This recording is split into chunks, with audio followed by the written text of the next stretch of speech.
been to the grocery store recently? No. So you know how like I'm obsessed with mahi. Yes. So like normally I would get like a cut anywhere between like $8.99 and $11.99. Guess how much it was? It was like almost $22 a piece. Crazy. That's insane. Which that's like such a privileged way of saying shit's really expensive right now. So we're gonna talk about money. Here comes the money. Here we go. Money talk.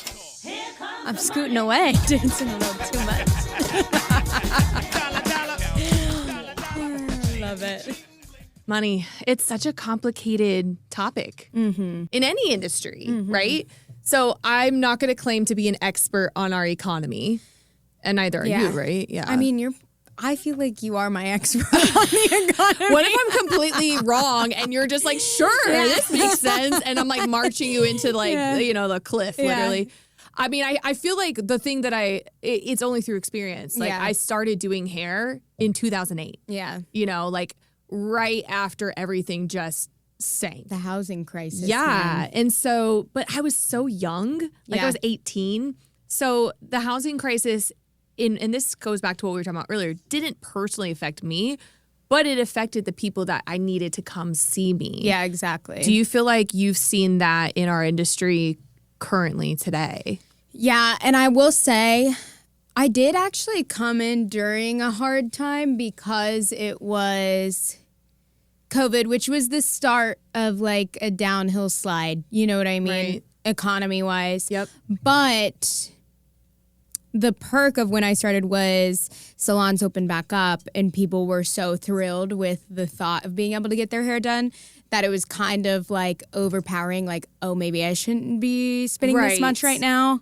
You know what I mean? And well, there was a lot. What was good about that time is, well, good and bad, because it's kind of where we are at now. There was a lot of money pumped into the economy that didn't exist. Yes, exactly. And then because people weren't able to go do these crazy vacations or concerts even, like all the extras that we're able to do now weren't happening. So people were willing to come and spend their money on services and valuable goods. True. And that's the thing is now we're kind of at a point where we've been in like a shitty situation. Right. But there's like fear of it getting even worse. Right. The unknown. It's the fear. Yep. For people that's really affecting things right now. And I think because whether people lived through the last recession or their parents did, that PTSD is so valid. And so even if they're not personally affected yet, they're afraid they're going to be. And so they're going to naturally want to maybe cut corners or change their, okay, you know, I get my lashes done, my nails done, spray tan done, hair done. They're going to start to slowly cut down on those extras. Everyone should spend their money right now. I'm just kidding. But actually, she's like, spending confidence is what makes it work. Well, that's like lack of. That's where it boils down to when we're scared, and as a group we stop spending, it trickles down to everyone. Yeah. If we spend a lot, it trickles down to everyone. Yeah. That's just capitalism. Yeah. And so what do we do as hairdressers in these moments of uncertainty? Mm-hmm. And that's what we're going to talk about today. And I think it's so hard for hairstylists, and it is so fear-inducing because other careers, like maybe people's lives are affected by the economy for sure, because like you were saying, groceries are expensive, everything's more expensive. The funky mahi.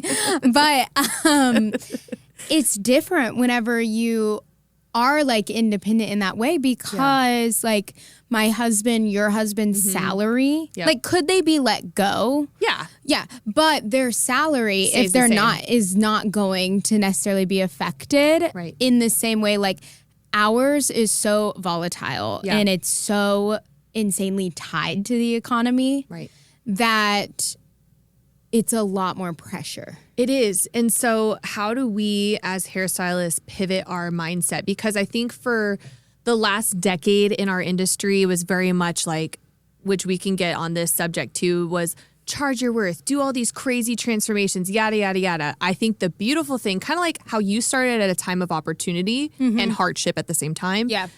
My opportunity in 2008 was, all right, get really good at basic services because no matter what, people's hair grows.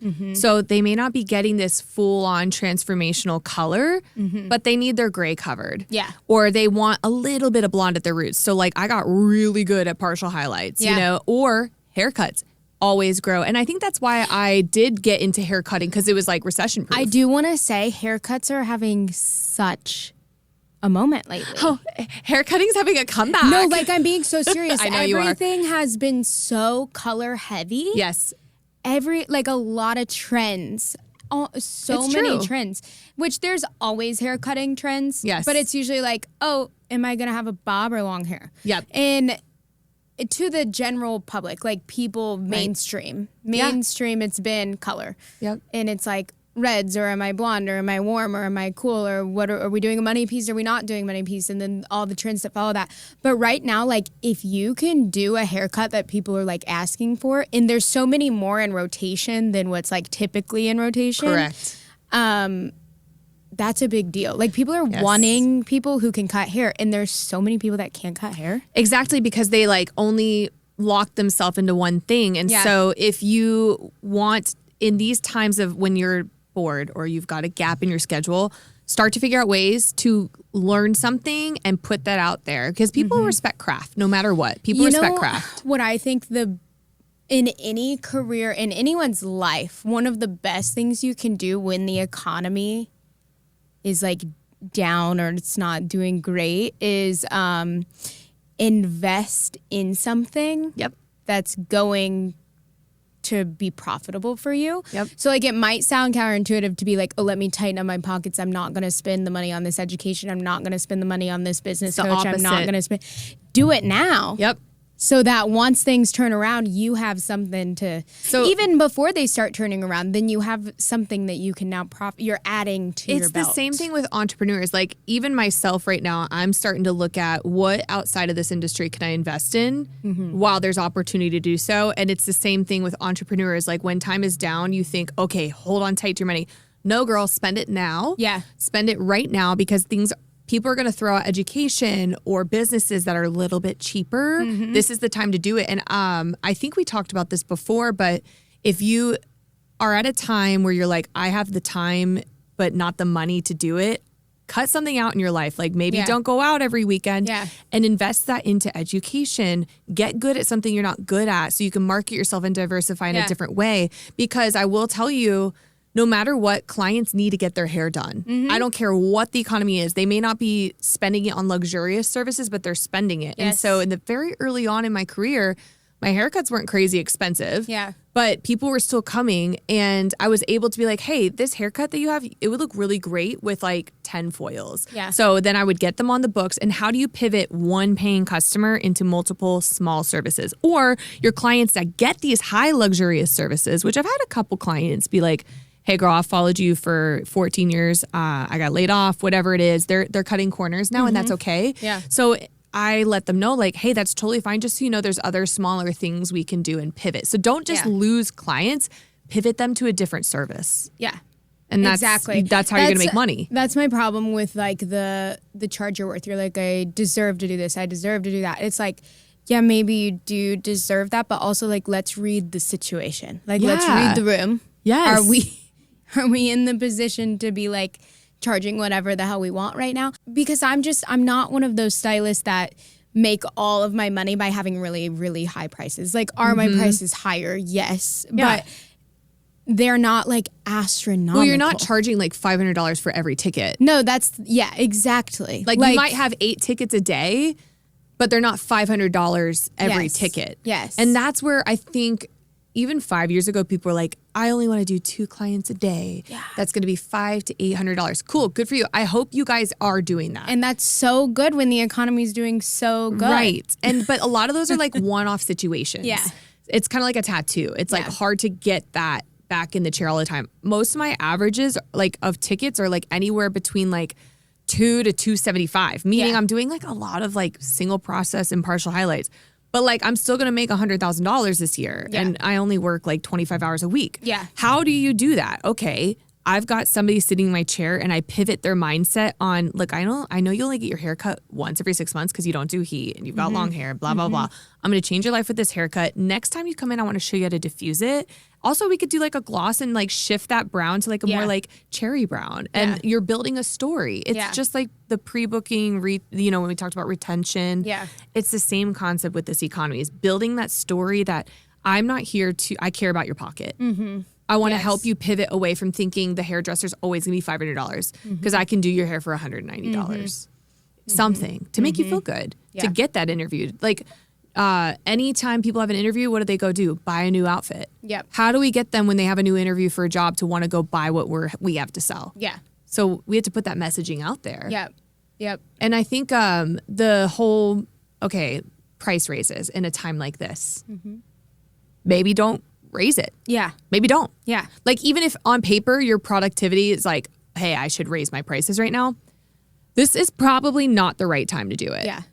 Unless, like you're like, I'm going to raise 10, 15% and I'm cool with losing 10 to 15% of people. True. Because then you'll cut even. That's true. And it's like, if you lose those people, if you're comfortable with that, go ahead. Yeah. If you're scared, if you're in a fearful position, maybe don't. Yeah, like that's the truth. And not there's going to be a billion things out there. It's like, hey, sign up for my program and I'm going to teach you how to make this. And if you sign up for this, everyone's formula is going to be completely different. It's not going to be the same because the way that you do hair, the way that I do hair, the way that we run our businesses is all going to be entirely different. So if you're feeling, okay, I'm not charging enough right now, I know I need to make more, I'm booked 80% of the time, okay, cool. Maybe raise your price. Yeah. But if you're like booked 80% and your prices are at a really high rate, probably not the time. Yeah, exactly. Everyone's going to be different. Exactly. And then there's other things you can invest in. I think one of the ways to build is to build your brand. And we've talked about that before. Y'all, my headphones are falling off again. I did it. Yeah. Sorry. That's all right. Why do I always do that? All right, we're better. Yeah. We're better. So build your brand. Yeah. Create opportunities for people to have a moment to come together. Yeah. Do community events. Network with other hairstylists. You could probably expand on social media and like how to capitalize on that. Like is the downtime that you had in the beginning of your career, you use that to like edit videos. Yeah. I think especially during times that you are like fearful because of economy situations, you feel like people don't have money to spend, you feel like people are tightening up. On social media, it's going to be like more than just, I can do your hair for you. It's like going to be, here's what I can do for you and how that's going to help your life. You know what I mean? How can I help your life? Like I started editing a video last night and of course I didn't finish it because ADHD. But basically it's like I can do a really transformational look in a 45-minute foil. Yeah. And because I'm able to do that low effort, high impact color, it's not going to cost you an arm and a leg. That's the thing. It's like that is what people are looking for. Someone wants a big change. Maybe they don't have the typical amount of money to spend of what a big change would cost. You're showing on your Instagram, look, I did 15 foils or I did a mini highlight and look how different she looks, you know? And it only costs you this much. Exactly. Like it took me, from processing time, everything, hour and a half, 2 hours. I'm not going to charge them $500. No. Because I also know is the value there? Sure. This is the difference between worth and value. Yeah. But the value to me is them more than just that one moment. Like get out of that story of my my worth is charging $500 for them right now. Okay, well, guess what? That client that I did 15 foils on with a low effort, high impact look, I'm going to see her for 1 year and probably get $1,000 in services from her. Or I'm going to see her for 5 years and get 5,000 and so on and so forth. And then above that, the value comes from, to me, she's then going to tell her friends, hey, you know how you sat in the chair with somebody else for 5 hours? Gray and Carly can do that in 2 hours. Yeah. And they're not going to charge you an arm and a leg. I'm not going to punish you for me not knowing what the fuck I'm doing. Yeah, exactly. That's crazy. That's where people charge your worth. I'm stop doing so much shit. And people want to know that you are looking out for them in that way. And not even because they're like, oh, they care about me so much. They're not going to be blindsided. Yes. It's like, you're not going to, you know what I mean? No, 100%. Like, they don't want that. They still are going to have sticker shock somewhere, sometime, but like, they don't want that. And like, the way that you're going to create that returning client is like, hey, just so you know, this time, because you're getting a full highlight, it's going to be, $375 or whatever the price is. Yep. However, moving forward, I maybe do this once a year. Yeah. So then now it's going to be up to you. If you just want an accent highlight, $200. If you want a partial highlight, $265. Whatever that price is, building that story from there, that's where your value is. Your value is not in what you charge them today. It's for the value that you're going to give them for the rest of their time with you. Yep, exactly. And that's where the whole charge your worth thing is just really stupid. And I think it's also on the opposite end of things. Don't assume you know anything about anyone's their budget. Like, I think when people are retailing, they're scared to sell them product because they're like, oh, I'm already charging them for a color or cut. I don't guess anyone's budget because, number one, that's rude. Yeah. Like, just because they have a job somewhere, I'm not going to assume what their pay is, because like, what if they have investments that I don't know about? That's not my job to know. My job is to deliver on the goals that they have, and that's simply it. And part of that is retailing, pre-booking, all that. And people are so scared to say that story because they're making a lot of assumptions. And I'm like, everyone is the same to me. That sits in my chair. Like, if they sit down and they need a full, but they were planning on a partial, be like, hey, I think you need a full to get the look that you want. Don't be afraid to say that. Be like, we don't have to do that, but listen, here's what I think. Because this is also how you're going to protect your help results. yourself. Say you're having a hard time, you had an open gap below this person. If they sit down and you genuinely are like, they could really benefit from a full, but they booked partial, but I have the time to do a full, be like, hey, I have the time to do this. So I think you would benefit from a full. You're talking about upselling, which is important, because how much are you upselling in a day? Because there's always an opportunity of upselling. And it's not in a scammy way. It's like, girl, like, your blonde is not going to look good if I don't give you a haircut today. Upsell. Hey, this haircut would look really good if we shifted your tone just a little bit. It's going to take me not even 15 more minutes. Upsell. Hey, is there something going on that we could do a treatment for today? Upsell. And I know that sounds like, oh, I'm not a salon owner. So that doesn't benefit me. It really doesn't even benefit my pocket that much. It benefits the client being like, wow, my hair has never felt this good, looked this good. And I didn't even know it cost me $25 more or $50 more or whatever it is on the upsell for a haircut. It's even more. And you just completed their look with not that much extra money. Like, even the difference between a partial and full is not that much. No, honestly, I get it because you don't want to spend like the price of a full every time, but is the value actually better for a full highlight? 100%. It's just like buying travel size is kind of a scam versus a full size product. Yes, exactly. That's the same with the partial and the full. Like, but are you saving money because it costs less? Yes, but you're getting way less per ounce. Like hair that's getting highlighted, a full is actually going to be like more a value. trial size bottle is usually 3.4 ounces or less, and it's going to cost like almost $20. Whereas like a full product's like 8.45 for anywhere between retail, like salon retail, $30 to $60. You're getting way more for your dollar. Exactly. And it's the same thing with a full highlight. But that goes back to also sometimes what we're doing as client or stylists to our clients is underselling them. Like, oh, you don't need that today. Oh, you don't need that. And it's like, why would you do that? I've heard people do that. I mean, genuinely, if they've booked a full highlight the past 10 times, maybe be like, hey, we don't need to do full every single time. That's also different. But like also if they book the time, I'm like, I'm going to do this. And if they prefer that, don't try and talk them out of something that they want. I didn't talk them out of something, but I did say, hey, I don't really think you need the blonde underneath. And I shot myself in the foot because sure as shit, it would have looked better if they had done the blonde underneath. So like there are moments where it's like, you know what? Just do what they want. Just like don't.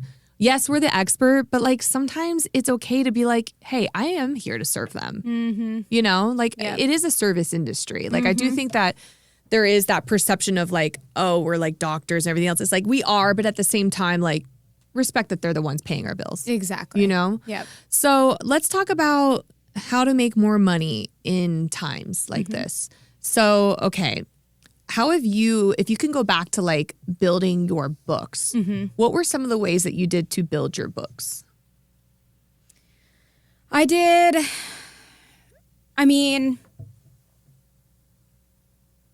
Do you mean to get clients specifically? Yeah. Because part of in the economy is like, honestly, the good thing about having gaps in your books is getting new clients. Okay, so in. like during times of gaps and stuff like that. But it relates to when you built your clientele because you're building a clientele if you get gaps in your book. Exactly. So I know that not everyone likes to do this, but in times where I like waited, I had a gap, I'd seen it for a week, and then it wasn't filling up. I wait until the day before. Mm-hmm. I would do this a lot.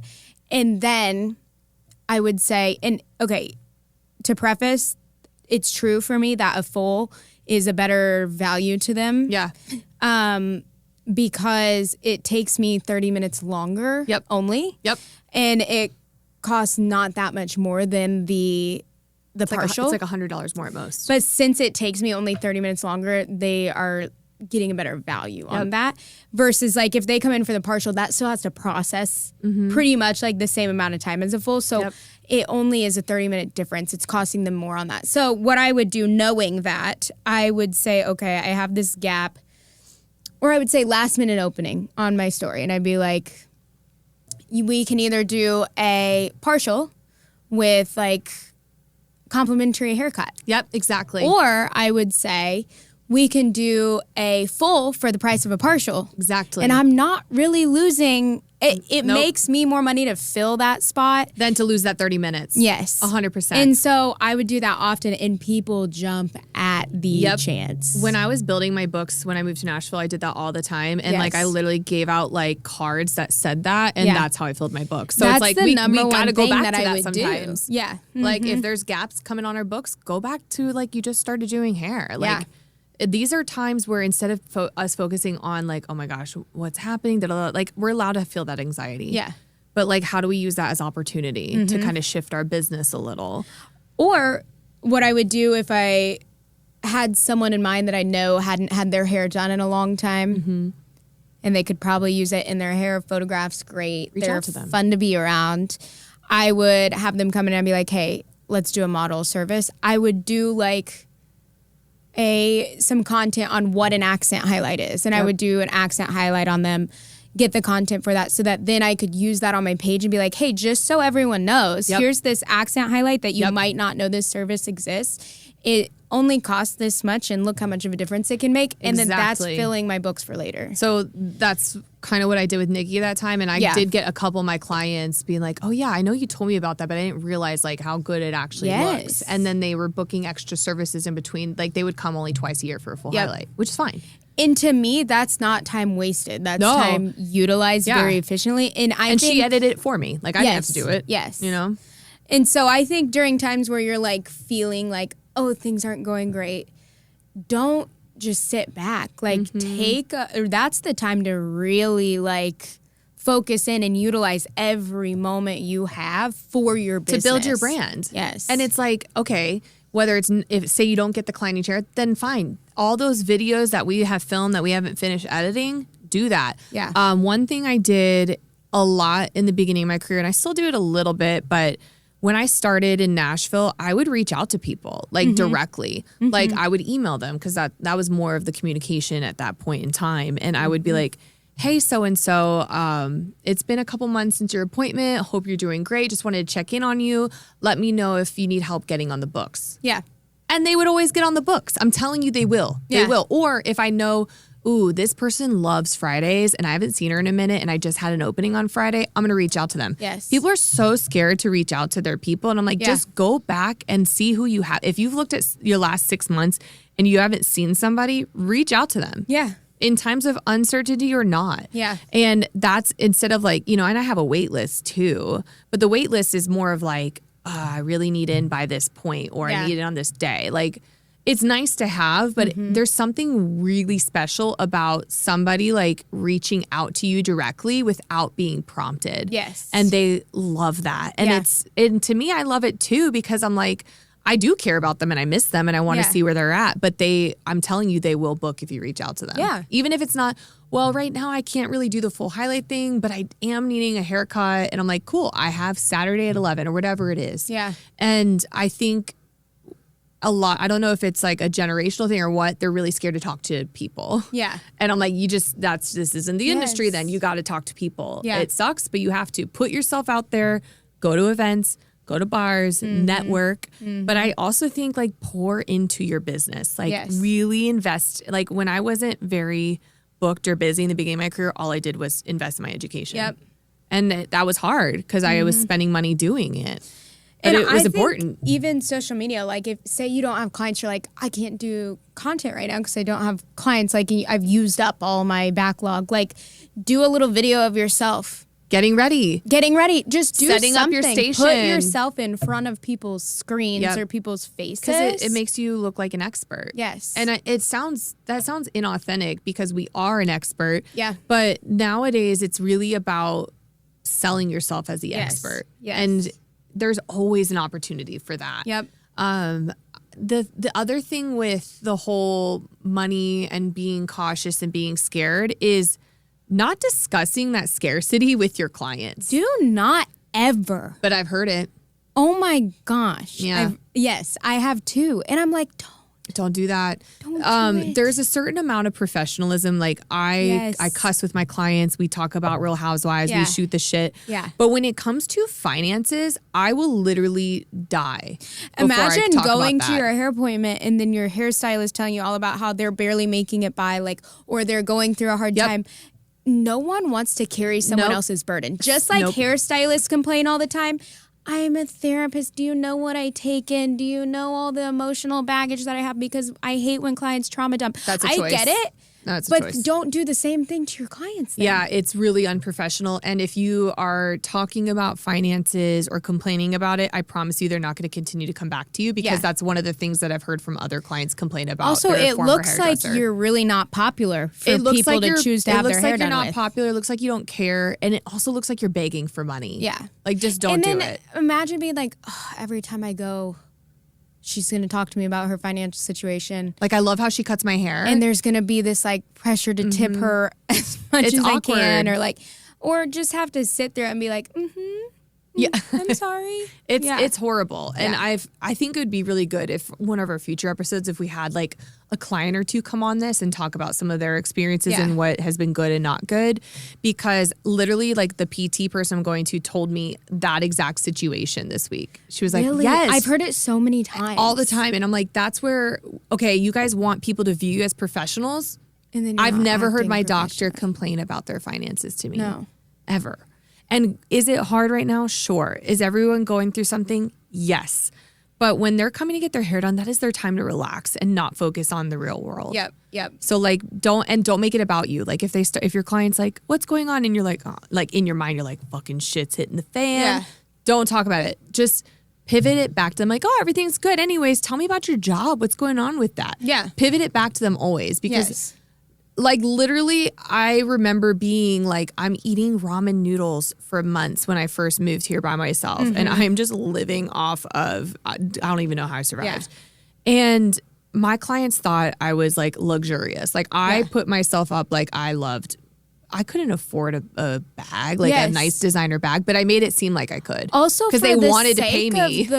For the sake of the profession itself, I can't stand that because it's just furthering that Google search of hairstylists make $32,000. Yep. This is a hobby. Yep. You can't get by doing this. Yep. You have to do something else with it. Yep. Like, I don't want that. I can't tell you how many parents I've had to talk off a ledge when they told me the parents are paying me at the rate that they're paying me to get their hair done. Yeah. They find out their kid wants to go to cosmetology school. And they're like devastated. Yes. Yeah. And they're telling me that. How as are I'm they sitting there gonna like, survive? cutting and foiling. And I'm like, I don't fucking know. But like, I've had to literally be like, do you see what you're paying me? Yeah. There's exactly. 8 of you paying me this today. Yeah. So that's the only time when parents are like, I'm like, look, I'm going to go ahead and be straight up honest with you. I think it's like over 70% of students that go to cosmetology school don't actually do it because they're not getting into it for the right reason. If your kid's telling you they want to do this, support them and encourage them because then I tell them about all the opportunities that I've had in this career and it didn't just fall in my lap. I had to make it happen. So if your kid has that personality where they're going to like fucking make it happen, support that. That's the thing. Yeah. Because there are a lot of people that won't make it happen. But those are the people that they just didn't want to go to college and they're like, oh, that looks easy. And that's fine. Like, good for you. But like, look, mediocre passion leads to mediocre results. Yep. It's just that simple. Yep. And so I'll explain to those parents when they're scared about their kid going in. And I went, and I tell them this, I went in 2008, started doing hair. Oh my God. Everyone was telling me I was throwing my life away. Yeah. Except for my parents and my therapist. And thank God I had a therapist because she's the one who helped encourage me to do hair. Yeah. And everyone was telling me I was throwing my life away. And then guess what, guys? Like by 2011, I was making way more than anyone thought I could. Yep. And none of them could get a job. They all got out of college and couldn't find a fucking job. Yeah. And I was like, you know what? I do think. Love that. I do think that is a little bit like there's this kind of like a little bit of this hatred going around for the industry. Yeah. And I think it's because people realize how well hairstylists can do doing something that they love. Mm-hmm.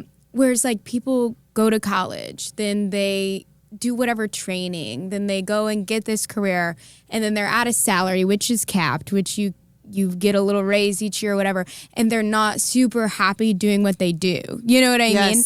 And then they see like the little hairstylist that they were like, oh, they're throwing away their life by going to school. Yeah. And then now the hairstylist is making good money, doing having something fun. They love, having fun. Like, it's traveling. Like, it could be best case scenario. Yeah. And truly, the hair industry has been looked at and labeled as a recession-proof industry. Yep.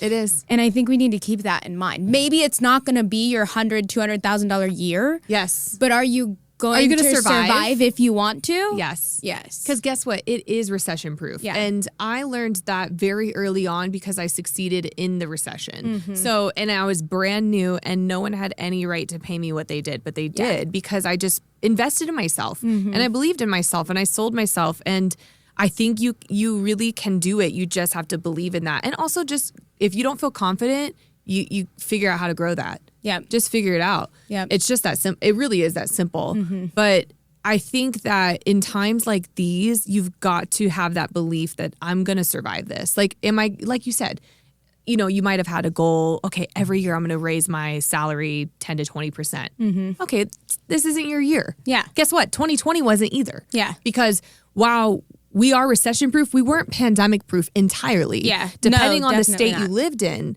But I still survived because thank God I lived in a state where we were only closed down for 3 months. Yeah. There was other states, unfortunately, that were closed for a year. Mm-hmm. So like, this is where we are, when it comes to the recession, this is a time of opportunity. Yep. This is a time for you to stop and reflect on what you want out of this career. Get good at new things. Learn good at new things. I honestly, and I'm not saying everyone pivot, even you, to this. I think that's why I became good at men's cuts.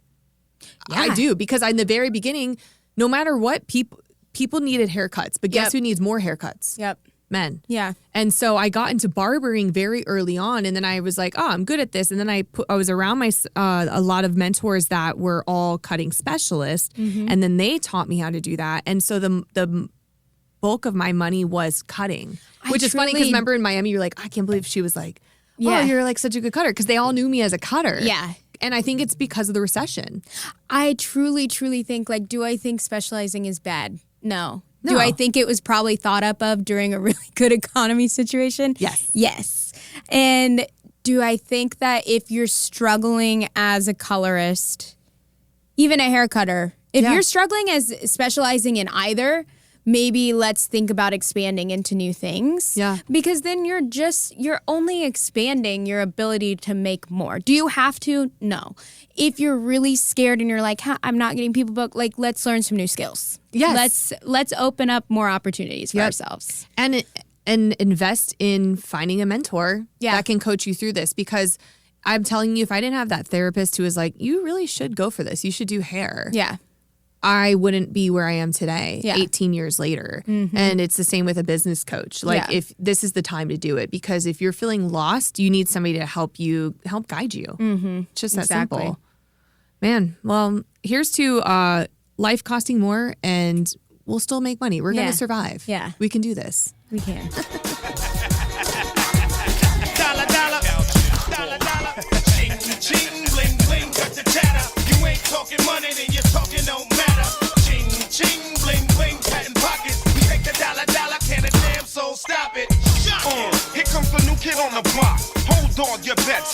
the buck stops. See, first of all, I'm stepping out on my own. About time